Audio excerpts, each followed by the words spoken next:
Boa noite a todos que estão escutando a gente nesse momento. Esse aqui é o nosso episódio piloto do episódio... Piloto... Nossa, agora Esse aqui é o episódio piloto do nosso podcast, o Pode Já. É uma iniciativa aqui dos itinerários informativos. Eu sou o Murilo, do terceiro A. E esse aqui são o nosso convidado especial, o professor Gustavo, e a minha acompanhante dessa noite aqui, a Stephanie, do terceiro D. O tema do podcast de hoje vai ser sobre filosofia, por isso eu tenho o professor Gustavo de filosofia, se o senhor gostaria de se apresentar no momento.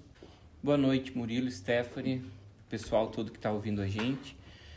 Eu sou o Gustavo, professor de filosofia aqui da Escola João Varenga. Estou no segundo ano aqui junto com vocês, tenho o privilégio de estar aqui junto com vocês. Essa iniciativa do podcast é uma iniciativa que a gente tem trazido para que possa agregar mais para vocês enquanto alunos, né? E agregar para os demais alunos, né? Você falou aí que é do itinerário formativo, iniciativa do terceiro ano, mas que vai fazer grande diferença para todo mundo. Então essa roda de conversa vai ser muito proveitosa. Bom, como eu disse, o tema do podcast de hoje vai ser sobre filosofia. Então, professor de filosofia, Gustavo, né? Aliás, eu sinto muita saudade das suas aulas, cara. Você era um dos professores que eu mais gostava no ano passado. Eu sei que não era o aluno que você mais gostava. Verdade. Mas eu gostava muito das suas aulas, cara, eu sinto falta. Mas, bom, dando iniciativa aqui, aproveitando que, igual eu falei, sou professor de filosofia, por que você escolheu a faculdade de filosofia? Cara, pra falar a verdade, eu não escolhi a faculdade de filosofia. Seria até um pouco folclórico dizer, mas foi a filosofia que me escolheu. Ah, juro? Por quê? A filosofia, ela entrou na minha vida. Eu odiava filosofia no ensino médio, né? Por mais que sejam meus colegas hoje, mas eu não tive bons professores de filosofia no ensino médio. Mas tanto por conta do método do passado, hoje é um pouco diferente, eu odiava filosofia. Como assim seria esse método do passado? O método do passado era muito massivo, né? Era texto, era aquilo que tinha na lousa, era uma atividade e acabou. Não tinha muita interação aluno-professor, não tinha uma dinâmica onde o aluno poderia trazer uma aula positiva junto com o professor. Você acredita que faltava talvez um pouco de diálogo entre aluno e professor? Você diz uma conversa mais informal ou o quê? Antigamente, sim. Antigamente... Você fala, na época que você estudava, no caso? Na época que eu estudava. Antigamente, 10 anos. Senão vão achar que eu tenho 69 anos de idade. Não que esteja muito longe, né? Não, mas 10 anos. Existia já uma classe de professores, tá? Que eram bons professores. Não vou dizer isso, que não eram bons professores. Tanto porque eu passei no vestibular com essa metodologia de aulas. Você nunca chegou a estudar por conta própria no ensino médio, então? No ensino médio, não. Ah. No ensino médio, não. Depois que eu saí do ensino médio, aí eu comecei a estudar um pouco mais pensando em vestibular. Por quê? Porque eu disse que a filosofia me escolheu. A minha ideia, quando eu saí do ensino médio, era estudar administração. Só que eu sou um cara muito religioso e na minha história com a religião, eu resolvi tentar a experiência de ser padre, de ser sacerdote.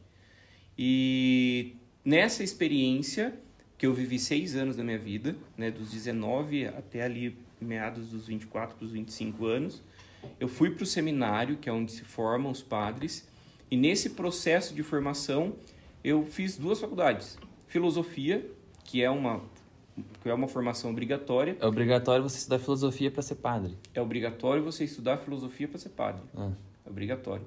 E eu fiz 2 anos de teologia também, que aí já é mais voltado para a formação sacerdotal. Que até faça mais sentido você estudar teologia do que filosofia. Eu achei que tinha que, você fazer só a teologia para conseguir... Não. E eu acho que depois que, eu acredito que vocês, que foram meus alunos ano passado, que a gente estudou a história da filosofia, pode até começar a entender a importância de estudar a filosofia antes de estudar a teologia. Porque a história da filosofia é assim, né? A teologia surgiu da filosofia.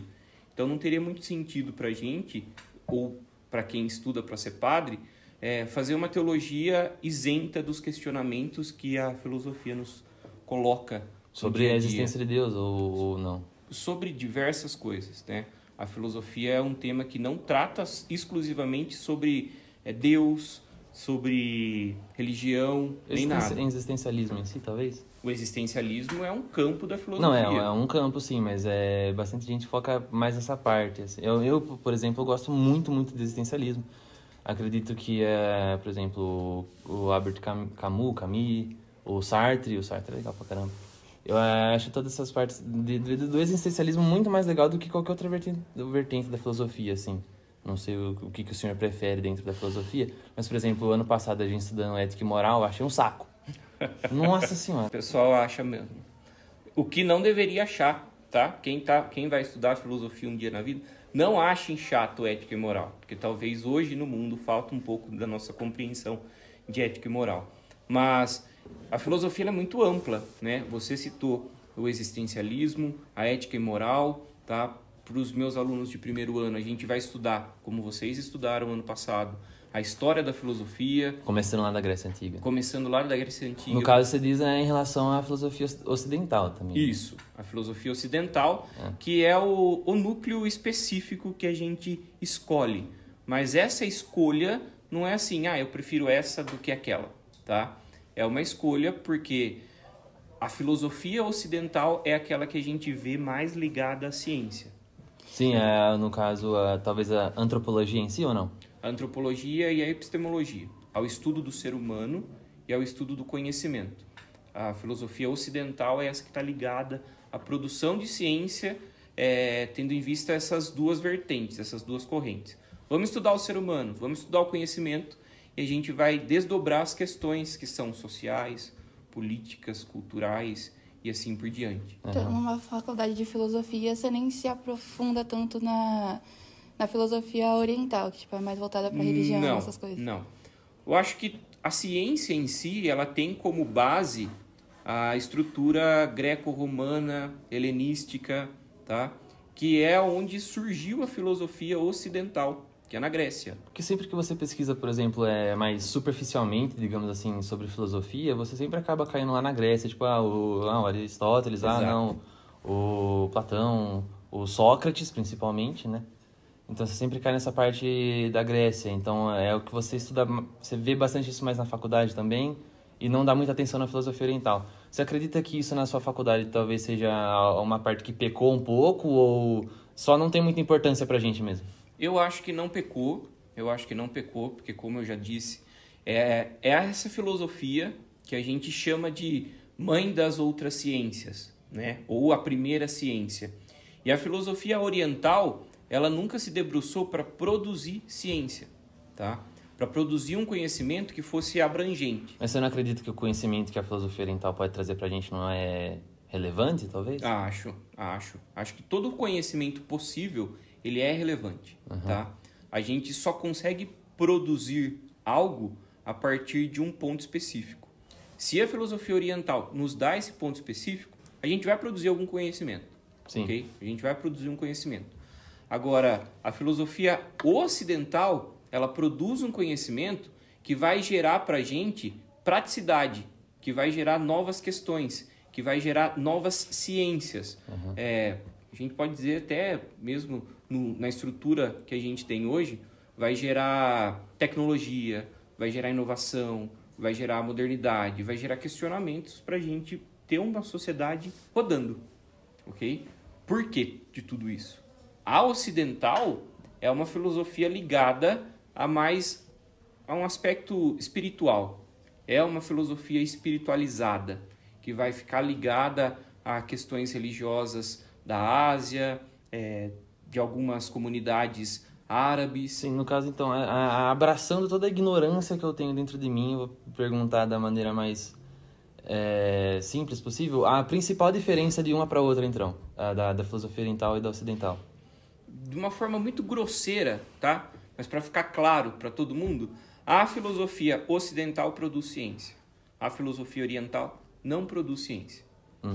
Certo? A filosofia ocidental, ela tem uma estrutura histórica progressiva. Ela saiu de lá dos primeiros filósofos, Pitágoras. Vocês estudaram Pitágoras, até mesmo na matemática. Sim. Ela saiu de lá daqueles primeiros filósofos e desembocou nos filósofos contemporâneos, aqueles que você citou. Seria nos primeiros filósofos, você tem uma noção de época, assim? Talvez Século VII, século VIII antes de Cristo. bastante tempo. Bastante tempo. A história da filosofia ela é muito longa. E eu acho que muito bonita. Né? Todos os filósofos produzem muita coisa interessante e muita coisa importante. Né? Você vai observar alguns conceitos hoje, são conceitos que foram inventados por Platão, Aristóteles lá na Antiguidade.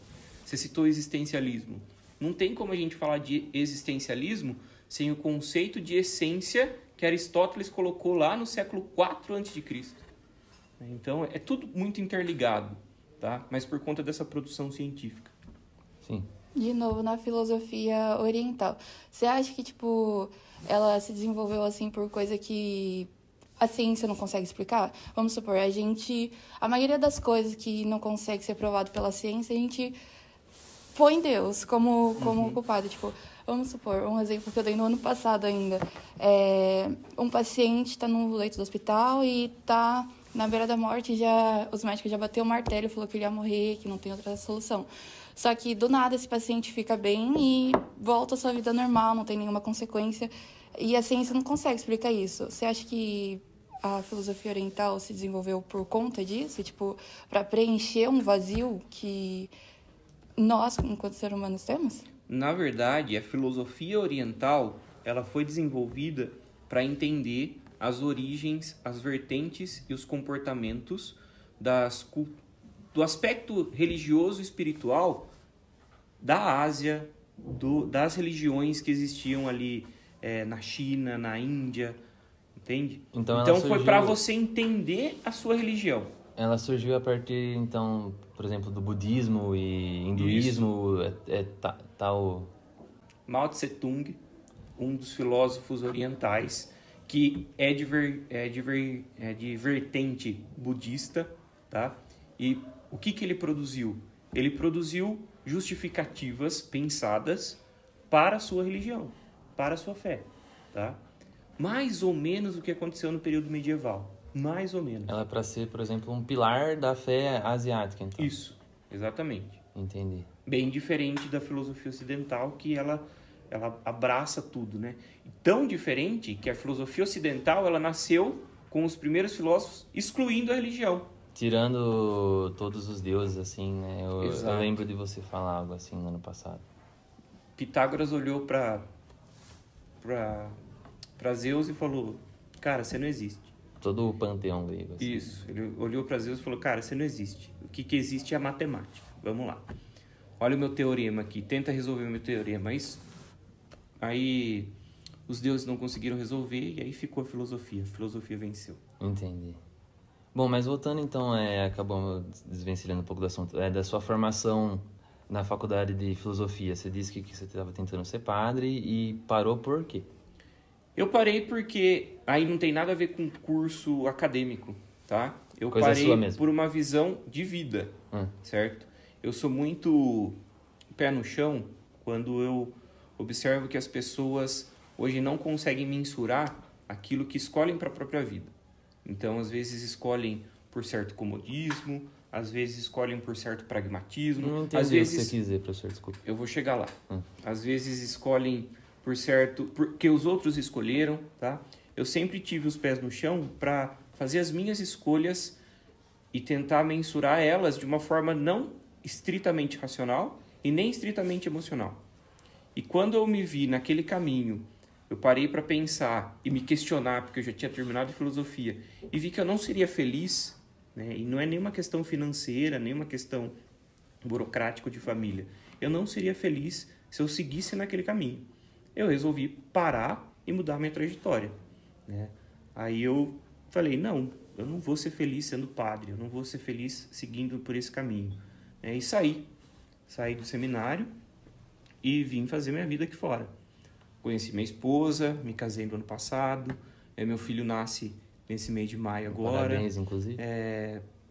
Estou muito feliz, especialmente por onde eu estou, na escola que eu estou, com os alunos que eu tenho. Então, hoje, eu com os pés no chão, eu falo que há 4, 5 anos atrás eu fiz a escolha certa. Né? Não faz muito tempo, então. Não, 5 anos, mais ou menos. Sei. Você aconselha a geração de agora a investir na carreira de professor? Eu aconselho. Eu aconselho os meus alunos, tá? Eu aconselho os meus alunos, porque eu sei que aqui existem bons alunos que podem fazer diferença no futuro. E eu aconselho, porque aí é uma crítica minha social, tá? Hoje acaba que a juventude está completamente sem uma estrutura, tá? Aquilo que eu disse, que você falou, não entendi muito bem, hoje a juventude tem terceirizado as suas tomadas de decisões. Talvez passando isso, por exemplo, minha mãe queria que eu fizesse isso. Minha mãe queria que eu fizesse isso, o meu grupo de amigos não vai me ver muito bem fazendo isso. Eu quero fazer isso daqui porque eu vou ganhar muito dinheiro. E, gente, dinheiro é importante, tá? Sem dinheiro você não come, ok? Mas, às vezes, aquilo que vai te fazer ganhar dinheiro vai ferir aquilo que você é. Às vezes, aquilo que vai te fazer ganhar dinheiro não vai te gerar satisfação, não vai te gerar prazer, não vai te gerar felicidade, tá? Então, a gente tem terceirizado as escolhas, tá? Os jovens hoje têm terceirizado as escolhas para outras pessoas e acaba se perdendo no meio do caminho. Mas, às vezes, não é nem questão deles dar prioridade ao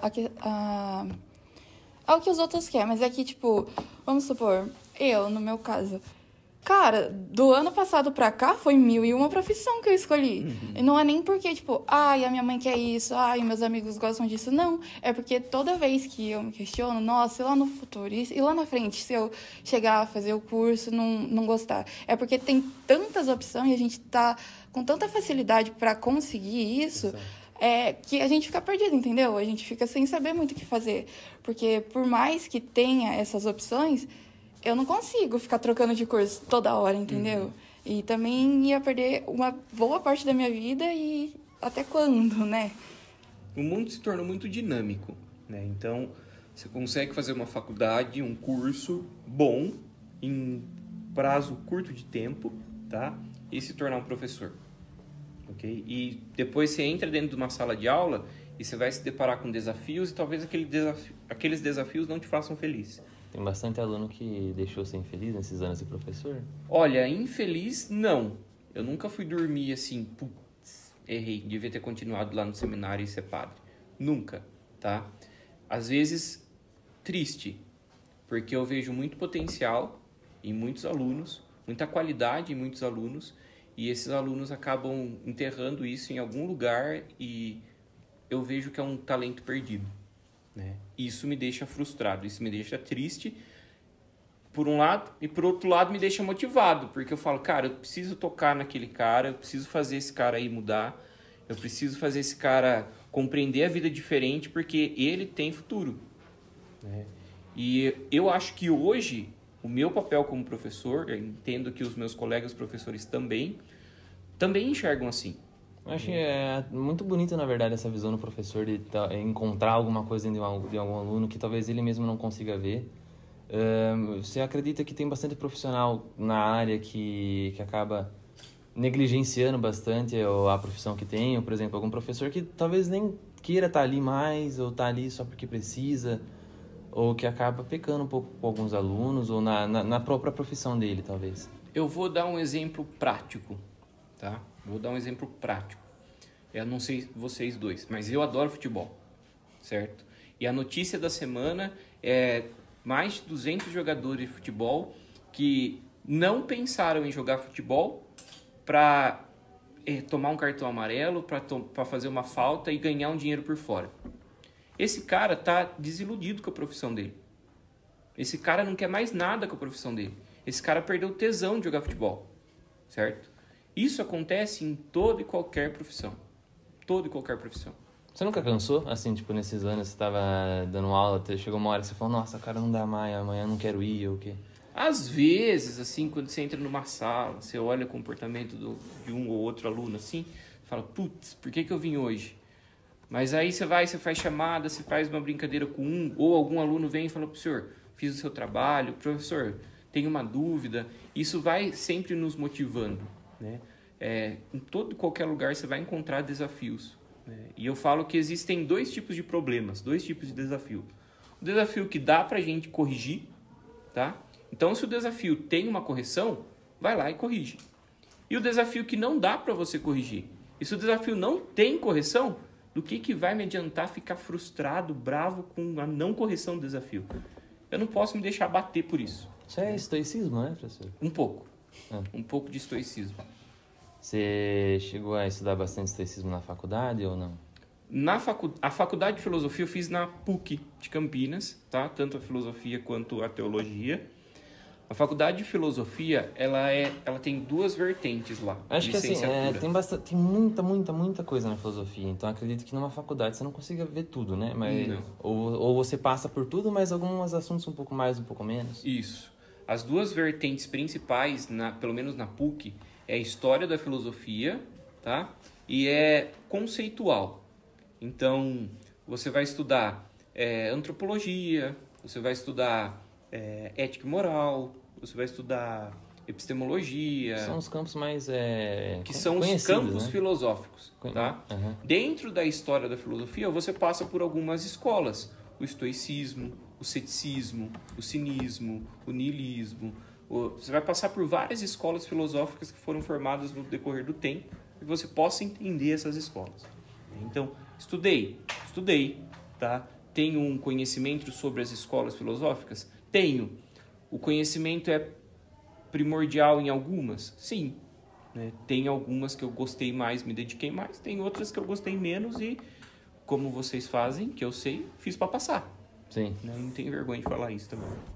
Uhum. Assim, falando agora, a Stephanie estava comentando de tentar decidir alguma coisa ou para no futuro e tudo mais. Isso é bastante ligado com ansiedade, acredito, né? Com certeza. E talvez você acha, professor, que pode ser talvez erro da escola ou erro do ensino do Brasil hoje em dia, principalmente acho que talvez só também no ensino público, né? Porque eu não sei como funciona uma escola, um ângulo da vida, nunca cheguei a estudar numa escola particular. Mas você acredita que isso seja erro de orientar o aluno do ensino médio? Por exemplo, a gente que está no 3º agora, ano que vem, saiu daqui, é por nós, né? Sim. Então, você acredita que talvez seja um pouco de erro da escola? De não incentivar a procurar alguma coisa? Ou talvez se incentivar de uma maneira errada? Vamos lá, a estrutura da educação, como ela vem se transformando no decorrer do tempo, tem hoje, nossos alunos de 6º, 7º, 8º ano, se eu não me engano, tem projeto de vida, onde ele vai estudar ou pelo menos ver realizar um projeto de vida para si. Né? Então, nesse sentido, a educação tem se adaptado para tentar atender melhor o aluno, certo? Óbvio, em todo lugar a gente vai encontrar alguma falha ou algum ponto para melhorar, certo? Qual que você acha que é o maior erro da educação hoje em dia? Eu acho que o maior erro da educação hoje em dia, talvez é a falta de direcionamento melhor nos investimentos, tá? Então, cabe aqui até uma crítica um pouco mais social e política. Pode fazer. Né? Às vezes a gente direciona de um ponto que não é aquele ponto, entende? Então, em vez de focar no problema, eu acho melhor a gente focar na solução. O que a gente deveria fazer para melhorar a educação hoje? O que você acha que pode ser feito? Então? Eu acho que tem coisas que já são feitas, como, por exemplo, isso daqui que a gente está fazendo, né? O podcast. Vai trazer um conteúdo diferenciado e mais na linguagem de vocês, certo? Um conteúdo que o Grêmio Estudantil depois vai pegar essa herança do podcast e vai tocar para frente. Vai poder responder outras questões que vocês têm. Vai poder trazer um profissional aqui para explicar o que é ser um psicólogo, o que é ser um médico, o que é ser um advogado. Então, o investimento feito em tecnologia na escola hoje é muito positivo, tá? O que poderia fazer mais? Vamos ajudar mais a formação dos professores, tá? Vamos ajudar mais a reformular aquele quadro de aulas que a gente tem, né? Vocês têm bastante itinerários, talvez o itinerário possa ajudá-los ainda mais se eles forem articulados de uma forma que talvez vocês esperem, né? Então, a estrutura está aí, A estrutura está sendo aplicada, a gente só precisa fazer as correções que devem ser feitas. Eu acho que tem potencial, mas precisa ser feito algumas correções. Como, tipo, voltar pelo menos às aulas de matemática e português que tinham antes, porque 2 não são suficientes. Antes já era complicado de pegar a matéria, principalmente matemática. Eu, por exemplo, sou de humanas, cara. Você vem com uma conta, minha mente vai... Minha cabeça buga, entendeu? E 2 aulas não é suficiente em um ano. O Enem tá aí, vai cair coisa que eu não tô aprendendo porque eu peguei o itinerário de humanas. Tá certo que o governo tá fazendo isso para tentar acolher a gente e mostrar pra gente qual área é melhor, qual a gente tem que seguir. Só que eu acho essencial a gente saber o básico de tudo. Tipo, ter essa direção para o que a gente quer. Eu, de novo, humanas, mas com a base de tudo. Porque e se lá na frente eu precisar, tipo, resolver uma equação, fazer um negócio de química... Eu não tenho aula de química mais, nem de biologia, e seria essencial ainda ter esses. Não tirar quando eu vi ensino médio, mas complementar um ao outro. Fazer uma adaptação, Isso. Fazer umas correções.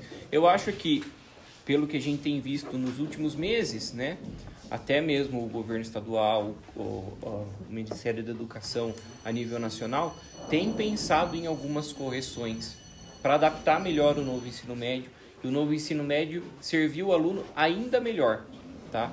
Ainda melhor. O processo educacional está aí, está sendo servido, e a gente tem que fazer a melhoria em todos os níveis, tá? Desde o nível de cima, olhando aquilo que precisa ser melhorado, dentro de sala de aula, tá? Dentro das nossas casas, dentro da casa de vocês, né? A gente tem que melhorar em tudo, em tudo. E eu acho que a gente começa a melhorar quando são 2 alunos que têm feito a entrevista para mim. Não é um outro professor. Ou não sou eu fazendo a entrevista para vocês. Entendeu? São 2 alunos tomando a iniciativa e desenvolvendo um conteúdo que eu garanto que tem profissionais que não conseguem produzir.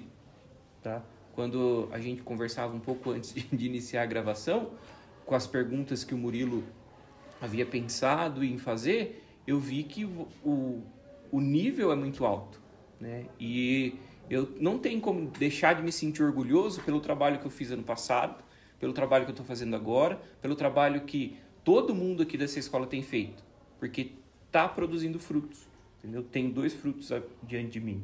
Eu sei que tem sei que tem mais dezenas de salas aqui nessa escola com bons frutos.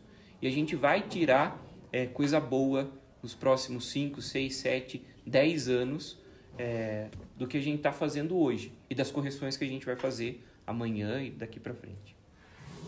Certo. Bom, eu acredito que funciona, na verdade. Eu fico muito feliz fazendo isso aqui.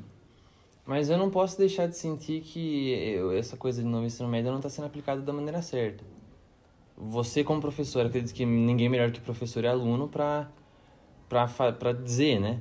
Você acredita que... Ou melhor, você gostou dessa nova mudança? Porque, por exemplo, ano passado, igual a Stephanie falou, é difícil você tirar o essencial da gente, entendeu? Porque o essencial é essencial.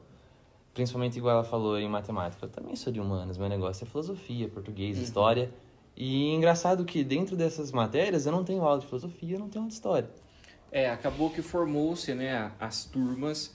Cada turma tem o seu bloco de conteúdo específico. Então tem o bloco de área de humanas, o bloco de área de exatas, o bloco de área de linguagens. E acaba que por uma estrutura mesmo do prédio, por uma estrutura de sala de aula, pelo número de alunos, acaba que nem todos os alunos são contemplados por aquilo que deseja, né? Então, a Stephanie é de humanas e está no itinerário de humanas. Você gosta de humanas e não está no itinerário de humanas, né? Se eu gostei, tá? Como professor de humanas, que tenho itinerários de humanas, os meus itinerários eu gostei. Funciona para você. Eu gostei, porque eu consigo trabalhar um conceito, um conteúdo de uma forma diferente, mais prática, tá? Para mim, enquanto professor, nas minhas aulas, a Stephanie é minha aluna desses itinerários, ela pode falar, até mesmo criticar se precisar, tá? Dos 3 itinerários que a gente tem trabalhado tanto o conteúdo de filosofia, quanto conteúdo de história, porque eu tenho pincelado história, quanto conteúdo de geografia, né, que vai ser os temas dos próximos episódios do nosso podcast, né, que é a turma dela que vai produzir esse conteúdo. Então, eu acho que na medida do possível, pensando nas correções que a gente vai fazer amanhã ou depois, tem atendido, né? Plenamente, eu acho que ninguém atende plenamente. Ninguém atende plenamente. E eu não estou falando só, quando eu falo ninguém, né? Não só a escola, mas todo e qualquer ambiente profissional precisa passar por adaptações para chegar no nível mais alto possível. É que a gente ainda é a fase teste, né? Isso começou bem recente. Bem recente. Só que, por mais que a gente entenda que a gente é a fase teste, tá acabando, né? Com o restinho que a gente tinha para estudar. Mas aí, eu, como professor, estendo a mão para vocês, tá? E aqui eu falo para vocês dois, mas para todos os alunos da escola, especialmente para os segundos e terceiros anos, que nós temos pensado em algumas técnicas, ou alguns métodos, ou algumas atividades para ajudar naquilo que vocês acham que é defasado, né? O que falta? Vem conversar com a gente que a gente vai atender vocês. Sim, tá? Eu acho que, tipo assim, junto com esse novo ensino médio, devia ter sido feito uma extensão sei lá, da carga horária de professor, ou ver como dá para encaixar, para fazer um reforço, no geral. Entende? Tipo, quem tiver precisando vai e pega. Porque eu não trocaria o meu itinerário. Eu gosto do itinerário que eu tô. Só que na minha cabeça ia ser diferente. Tipo, ia ter mais aula de filosofia, mais aula de história. Igual o Murilo falou, ele nem tanto porque ele não tá na de humanas, mas eu não tenho aula de história. Tipo, história que eu falo é história pura, igual ano passado, sabe? Filosofia, do jeito que tinha ano passado, da gente ir estudar filósofo. A gente não fala tanto, a gente não se aprofunda em filósofo, igual a gente fazia ano passado. O itinerário tem essa adaptação, né? Mas eu acho que todo o currículo paulista, ele passou por uma adaptação nos últimos anos para tentar mostrar uma nova face da educação. Eu tenho aula de história, sou professor de história também em outras salas. Eu tenho trabalhado a história de uma forma diferente como que eu trabalhei há 10 anos atrás, enquanto aluno, né? Não é aquela história corrida, aconteceu isso na data tal, com fulano de tal, e no dia tal e no país tal, né? Hoje a gente pega o fato que aconteceu e tenta entender tudo por de volta desse fato, né? A Revolução Industrial. O que a Revolução Industrial move? O que gera a Revolução Industrial? Quais são os pontos positivos e negativos a partir da Revolução Industrial e antes dela, o que motivou ela? Entender a história de uma forma mais ampliada, porque assim, por exemplo, se você chegar num Enem, num vestibular, você consegue responder as questões sobre Revolução Industrial e as questões sobre o antes e o depois dela. Então, todo o processo está sendo adaptativo. Todo o processo está sendo adaptativo. E a dificuldade que vocês têm hoje, e que a gente entende que é muito possível que tenham, a gente está aqui para tentar ajudar vocês de alguma maneira, né? É um projeto aí que a gente tem tentado tirar do papel de produzir um conteúdo para os terceiros anos, preparando vocês ainda mais do que a gente já prepara dentro de sala de aula, para vestibular, para Enem, né? Talvez no próximo semestre a gente já consiga disponibilizar esse material para vocês, que é uma iniciativa da escola, que é uma iniciativa dos professores, tá? Então, aonde que a gente... É que nem... Melhor até que obra de recapeamento. Né? Tem um buraquinho lá, a gente vai lá e tampa. Né? A gente tem tentado fazer isso. Né? Em vez de deixar o buraco aberto lá e para Deus dará, a gente tem tentado tapar os buracos, encontrar métodos para tapar os buracos. Então, você acha que você, como professor, tá melhor agora para ensinar do que antes? Tipo, porque, vamos supor se eu fizer uma faculdade de história, for lá e fosse ser professora de história, eu não vou passar um ensino texto, eu vou passar um ensino mapa mental, vai ser dividido em partes, mas você acha que é melhor assim ou... Eu acho que hoje a estrutura que tem é mais fácil. É mais fácil para você lecionar na estrutura que tem hoje. Né? Como sendo professor. Isso, como professor. E eu acho que se eu tivesse a aula que é possível se fazer hoje, o tanto de tecnologia que é possível a gente ter nas mãos hoje, eu acho que seria incrível. Você acredita que o ensino hoje em dia, diferente da sua época, ele tá melhor? Ele é melhor do que na sua época, eu falo. A estrutura tá muito melhor. Uhum. Só que também isso aí é uma crítica à nossa geração. Não adianta nada o ensino tá melhor, a tecnologia tá aí, se ninguém corre atrás. Porque, Exato. tipo, olha, comparado a antigamente, tipo, bem antigamente mesmo, antes dos anos 2000, que não tinha Da internet. palmatória. Eles tinham que comprar livro, tinha que ir atrás, ralar pra caramba. E você via um monte de gente bem mais formada e bem mais estruturada que agora. Esses dias eu fui no posto de saúde, a médica tava pesquisando no Google o que eu tinha. Tipo, não é igual... Ó, agora pega um médico mais velho, ele vai te examinar, vai pedir exames, fazer isso e aquilo. Não tá sendo mais igual antes. Eu acho que a tecnologia é boa, porém a gente tem que fazer o uso correto dela. Porque tá tudo muito fácil e tá todo mundo muito confortável. Já que o tema é filosofia, né? Eu vou evocar Aristóteles, que sempre dizia que o princípio de uma boa civilização, de uma boa sociedade, é que os membros dela vivam através da virtude do justo meio, da justa medida, tá? Nem tanto para um lado, nem tanto para o outro. Hoje a gente tem a tecnologia... E é um ponto positivo, é um ponto necessário, é bom para mim enquanto professor, é bom para você enquanto aluno, tá? Só que se a gente não encontrar uma justa medida para o uso dela, ela é prejudicial, ela é muito prejudicial. Né? Nisso a gente vê, até com bons olhos, eu falo como professor, a insistência que a nossa escola tem para o não uso de celular dentro da sala de aula, porque a não ser para fins pedagógicos. Então, a gente tem tentado encontrar uma justa medida para o bem de vocês. Porque, como diz Aristóteles, a sociedade vai rodar bem quando estiver equilibrada. Uhum. Bom, aliás, professor, mudando um pouco do assunto agora, falando da escola, eu tô me coçando para perguntar se você já faz tanto tempo. Então vai, filho. Você não faz nem ideia. Desde o ano passado, você disse, inclusive isso eu não sabia, eu não fazia ideia de que o senhor tentou ser padre. Achei muito curioso, inclusive. Mas eu sempre percebi e você sempre falou que é uma pessoa muito religiosa. Sim. A filosofia existencialista, por exemplo, nunca abalou a sua fé em Deus? Muito pelo contrário. Porque assim, desculpa, eu falo por conta própria. Eu cresci dentro da igreja evangélica, minha mãe sempre me ensinou todos os princípios e tudo mais. Hoje em dia eu sou ateu. Eu demorei muito pra aceitar isso, eu acho que por conta que sempre me ensinaram que é errado. Não, tem que acreditar em Deus e tudo mais. Eu sempre cresci desse jeito.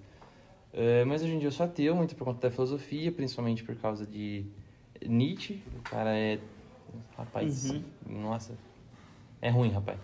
Mas você como sendo uma pessoa muito religiosa e fez faculdade de filosofia, eu tenho absoluta certeza que muito mais do que eu, que sempre...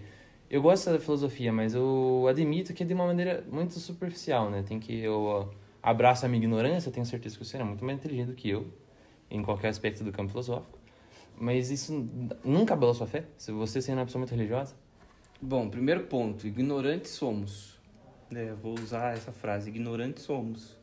Porque também eu ainda tenho muito a aprender, né? Quantas e quantas vezes no ano passado, no meio das aulas, eu deixei de passar um conteúdo naquele ponto porque eu não me senti seguro e eu tive que sair da aula, chegar em casa, pegar meus livros e voltar a estudar para preparar melhor o conteúdo e trazer o conteúdo, né? Então, ignorantes somos, tá? Sobre o existencialismo abalar minha fé. Não. E não justo por conta de como o existencialismo começou. Geralmente, quando a gente pergunta do existencialismo, que é um campo da filosofia que estuda sobre a nossa existência e todas as questões que envolvem a nossa existência, especialmente sentido de vida e assim por diante, o pai do existencialismo é um filósofo do século XIX, 1859, se eu não me engano, morreu Søren Kierkegaard, que é um filósofo dinamarquês, tá? Teólogo também, e ele é considerado o pai do existencialismo. Eu vi algumas coisas sobre Kierkegaard. Eu não lembro de nada muito em específico agora. Você pode dar uma luz aqui pra mim, só pra eu lembrar quem que é o rapaz? Kierkegaard, como eu disse, é um filósofo dinamarquês do século XVIII. Ele é considerado o pai do existencialismo, Sim. tá? E ele liga o seu existencialismo à figura de Deus. O que aconteceu na história da filosofia? Então, assim, por exemplo, só uma dúvida. Para o ser humano existir, necessariamente, para dar o sentido à vida dele e a existência dele, precisa de Deus. Uma das frases mais bonitas de Kierkegaard, para mim, tá? Que eu considero, ele diz que o homem deixou de temer a Deus e o castigo veio. O homem teme a si próprio. Tá? Então, o homem tirou Deus de cena. E quando o homem tirou Deus de cena, o que sobrou? Nada. A gente. Não sobrou uma referência, sobrou o homem. Tá? E quando o homem olhou para si, diante daquele nada, aí veio os conceitos existencialistas. O conceito de angústia, tá? O conceito de nada, veio o niilismo, tá? Veio depois Sartre, um existencialista famoso, um filósofo existencialista francês famoso, que vai escrever o ser e o nada, porque ele liga a figura do ser com a figura do nada. Tá? Por que não abalou minha fé? Por que eu ainda creio, especialmente estudando filosofia? Por dois pontos. Primeiro, pela relação da filosofia com o cristianismo no período medieval. Tá? Quando eu estudei dentro da filosofia, tá? Antes de estudar teologia, Agostinho e Tomás de Aquino, eu acredito que eles fizeram um trabalho utilizando as fontes gregas, que, queira ou não, são pagãs, muito bem feitas. Tá? Eles pegaram Platão e Aristóteles, trouxeram para dentro da igreja e cristianizaram Platão e Aristóteles. Eles mostraram com as ferramentas helenísticas uma possibilidade de existência de Deus. O que seria uma ferramenta helenística? Seria as teorias dos gregos antigos. Tá? Dentre todas essas teorias, o racionalismo e o empirismo, certo? Que é a corrente de pensamento que o racionalismo, que o conhecimento está ligado à razão, e o empirismo, que o conhecimento está ligado às nossas experiências. Tá? Então, esses dois filósofos, eles construíram uma forte base filosófica dentro do cristianismo. Tá? E depois, quando a gente vê essa desconstrução acontecer no período moderno, por Descartes, por Kant, por Hume, pelos filósofos modernos, vê tirando Deus de cena e deixando o homem, aí Kierkegaard vem iluminar o existencialismo. Fala assim, poxa, mas a gente está tirando as referências que sempre estruturaram, né? Sempre deram uma estrutura para a sociedade, sempre deram uma estrutura para que a gente pudesse viver com uma referência, né? A partir do momento que sai uma estrutura, e aí pode ser todo e qualquer tipo de estrutura, tá? Quando sai essa estrutura, sobra o quê? Nada. Mas Kierkegaard assim, olha e fala assim, a gente não tem nada como referência. A gente tem o homem, a gente tem a liberdade, e o homem sozinho, com a sua liberdade, é muito subjetivo.